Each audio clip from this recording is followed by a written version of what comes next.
Quando saiu o reboot de Mad Max em 2015, lá o Estrada da Fúria, eu confesso que eu torci o nariz para esse filme. Na verdade tem uma explicação para eu não ter gostado tanto assim desse filme da primeira vez que eu assisti, e eu vou desenvolver um pouco mais esse assunto no vídeo de hoje. Recentemente eu resolvi assistir na sequência Furiosa, uma história Mad Max, e Estrada da Fúria logo em seguida. E eu já posso dar um spoiler aqui, porque a minha opinião com relação a Estrada da Fúria mudou radicalmente. Depois da vinheta eu te conto.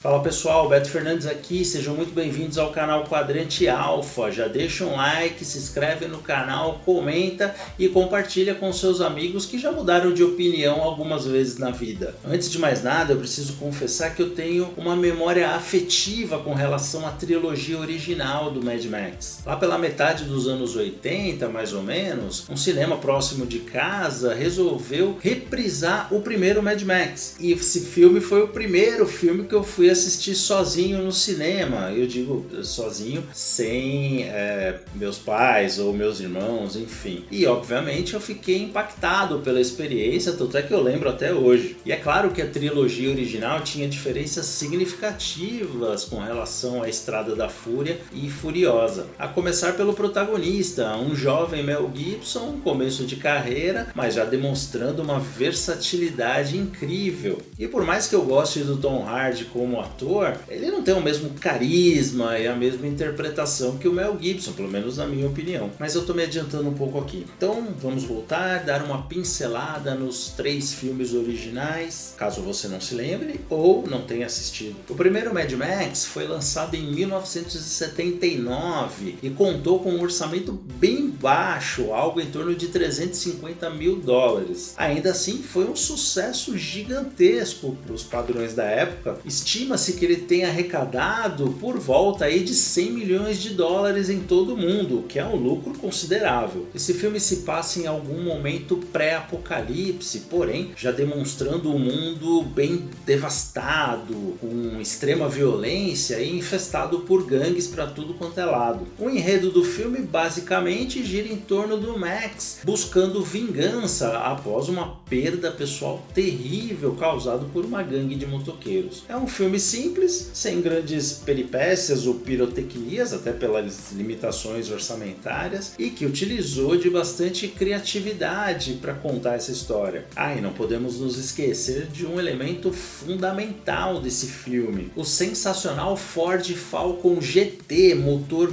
V8, bem modificado e utilizado por Max para caçar lá a gangue de motoqueiros. Because when Max gets mad, he gets even.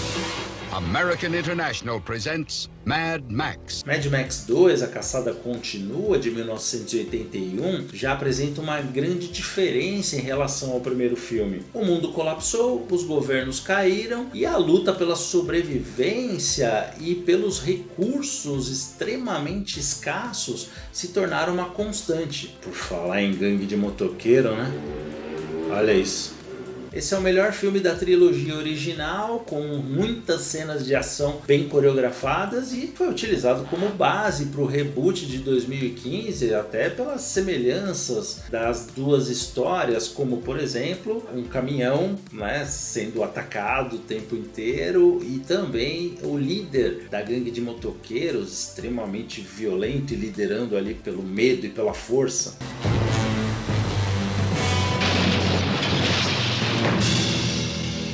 Road Warrior. Já Mad Max 3, Além da Cúpula do Trovão, de 1985, é sem dúvida o pior filme de toda a franquia Mad Max. Fugindo do tom mais sombrio dos outros dois, esse filme aposta numa aventura mais leve, inclusive com cenas consideradas pastelão, por exemplo, crianças que acabam nocauteando os vilões utilizando uma frigideira na cara, bem ao estilo Os Trapalhões. Esse filme tentou expandir o universo minimalista já estabelecido, com ideias interessantes até, buscando a reconstrução de uma civilização minimamente organizada, porém falhou na execução, tornando o filme mais lento e com menos cenas de ação. A escolha da vilã principal também pode ser considerado um erro. Ela é vivida pela saudosa cantora Tina Turner, que como atriz é uma ótima cantora.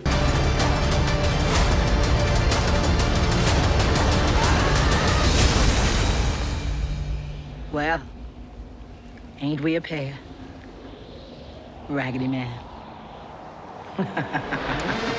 E 30 anos após o lançamento de Mad Max 3, chega aos cinemas Mad Max, A Estrada da Fúria, um reboot tendo Tom Hardy, como eu já comentei, no papel principal do Max. E lá fui eu, todo empolgado pro cinema, e ao final do filme saí com aquela sensação estranha, um pouco decepcionado. Bom, hoje em dia eu já entendo que o motivo de eu não ter curtido tanto o filme quando eu assisti da primeira vez é porque houve uma certa quebra de expectativa, pois o Max não é exatamente o protagonista principal nesse filme. Ele divide o protagonismo com a atriz Charlize Theron, que interpreta a Imperatriz Furiosa. O Max acaba ficando boa parte do filme com uma espécie de focinheira na cara, falando bem pouco. Ok, o Max de Mel Gibson também não era de falar muito, mas de qualquer forma, essa foi uma situação que me incomodou um pouco durante o filme. Só que de lá pra cá, eu li muitas críticas falando muito bem desse filme e pensei, uma hora eu vou ter que rever porque não é possível ter achado ruim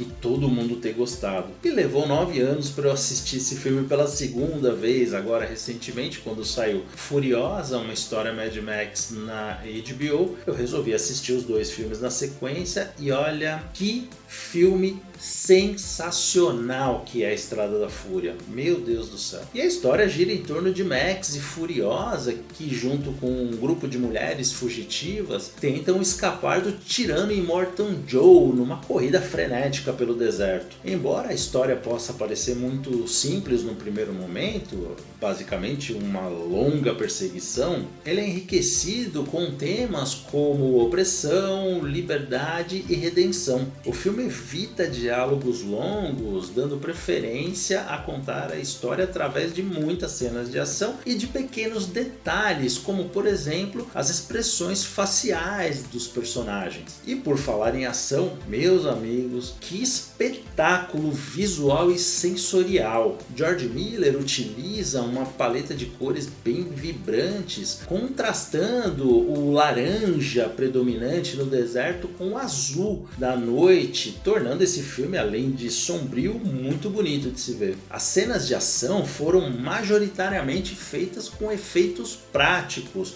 utilizando um mínimo de CGI, o que dá uma sensação crua e visceral dos conflitos. Miller usa a câmera para transmitir caos e ordem ao mesmo tempo, mantendo a ação clara e fácil de acompanhar, apesar da complexidade das cenas.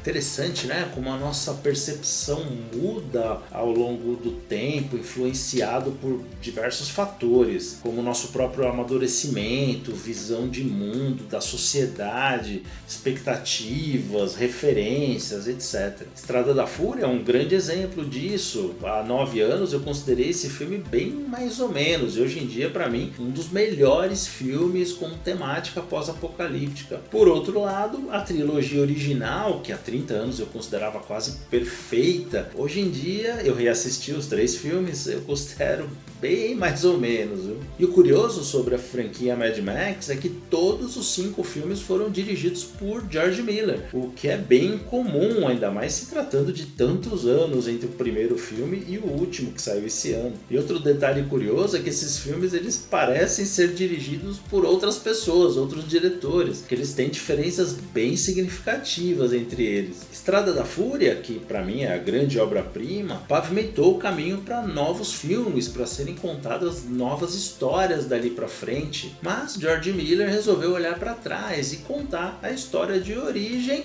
da Furiosa e não do Max. Furiosa, uma história Mad Max de 2024, é um prelúdio de Estrada da Fúria contando, como eu já disse, a história de origem da personagem título Furiosa, que agora é vivida pela atriz Anya Taylor-Joy. O filme mantém muitos dos elementos visuais e temáticos da franquia, mas adota uma abordagem mais introspectiva, explorando o passado da protagonista antes de sua transformação em uma guerreira implacável. A trama segue a Furiosa desde a sua separação, ainda criança, da sua família, confrontando o vilão Dementus, interpretado por Chris Hemsworth, até mais tarde ir parar nas mãos da horda de Immortan Joe. A narrativa é dividida em 5 capítulos, o que dá ao filme uma estrutura mais focada, desacelerando ocasionalmente para explorar aí o desenvolvimento emocional da personagem. Diferente do ritmo frenético de Estrada da Fúria, esse filme busca equilibrar as cenas de ação com momentos mais introspectivos e íntimos, revelando novas camadas da Furiosa, o que poderia ser uma vantagem narrativa, mas não é exatamente o que ocorre, e o filme acabou tendo uma recepção mista, atraindo pouca gente aos cinemas. Aqui eu acho importante a gente pontuar algumas coisas para tentar entender o que aconteceu, pois eu acho Furiosa um bom filme, bem avaliado por críticos e até por espectadores. E por que não foram no cinema? Bom, apostar no filme Mad Max sem o Max já causa uma tremenda má vontade com os fãs dos filmes originais. Olha só, Estrada da Fúria, que é um filme sensacional, já teve uma bilheteria meio decepcionante, em parte por conta justamente dessa divisão do protagonismo. O filme de 2015 arrecadou aproximadamente 379 milhões de dólares, com um custo de produção de 160 milhões. E a gente sabe que um filme hoje em dia, para dar lucro, ele precisa arrecadar cerca de 2,5 vezes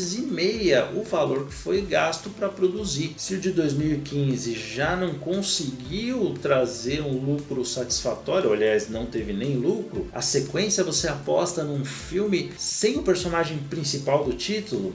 Ah, mas pelo menos eles trouxeram a Charlize Theron de volta ao papel de Furiosa, correto? Certamente que sim. Errado. Resolve-se escalar uma outra atriz para o papel, afinal de contas é um filme de origem, então eles acharam que era melhor reescalar com uma atriz mais jovem para o papel. E no caso da Anya Taylor-Joy, que é uma excelente atriz, só que tem um problema, ela não se parece com a Charlize Theron. Ela não tem nem o físico nem próximo da Charlize Theron. E para piorar, ela também não age como Furiosa que a Charlize Theron interpretou em Estrada da Fúria. Anya Taylor-Joy entrega uma Furiosa por vezes meio chata, marrenta e quase sempre mal-humorada. O intervalo de 9 anos de um filme para o outro, que é um intervalo muito longo, também colaborou para esse filme não ter feito uma boa bilheteria, porque você acaba perdendo o hype do outro filme. Mais história, menos ação, porque quem gostou de Estrada da Fúria, justamente por ser um filme com ação frenética, percebe que nesse filme tem muito menos cenas de ação, então acaba se decepcionando. Pós-pandemia, streaming, concorrência na estreia, protagonista feminina, enfim, vários outros fatores podem ter contribuído para o fracasso de Furiosa nos cinemas. E olha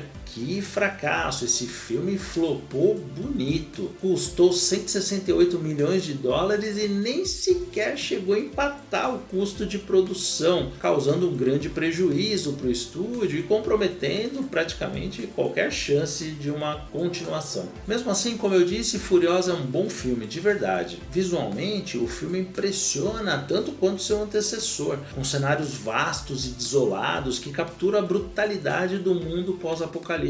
A trama é movida principalmente pela luta de poder entre o Dementus e o Immortan Joe, além, é claro, do desenvolvimento da Furiosa que ocorre em paralelo. The question is, do you have it in you to make it epic?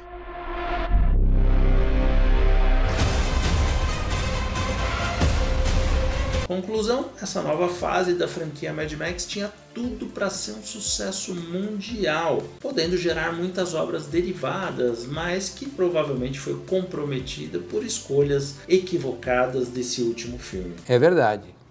Quer dizer, às vezes não. Eu particularmente torço para que Mad Max tenha mais uma chance nos cinemas e que George Miller, caso ele continue como diretor, tenha alguma ideia muito inspirada para um novo filme. E você me conta, assistiu todos os filmes? Tem algum preferido? Escreve aí nos comentários para a gente saber. Aliás, faz uma listinha aí por ordem, se você assistiu todos, do melhor para o pior. Bom pessoal, vou ficando por aqui. Mais uma vez, muito obrigado por assistir até o final. Não se esqueçam de curtir, comentar, compartilhar. Valeu pessoal, vou indo. Um abraço, tchau!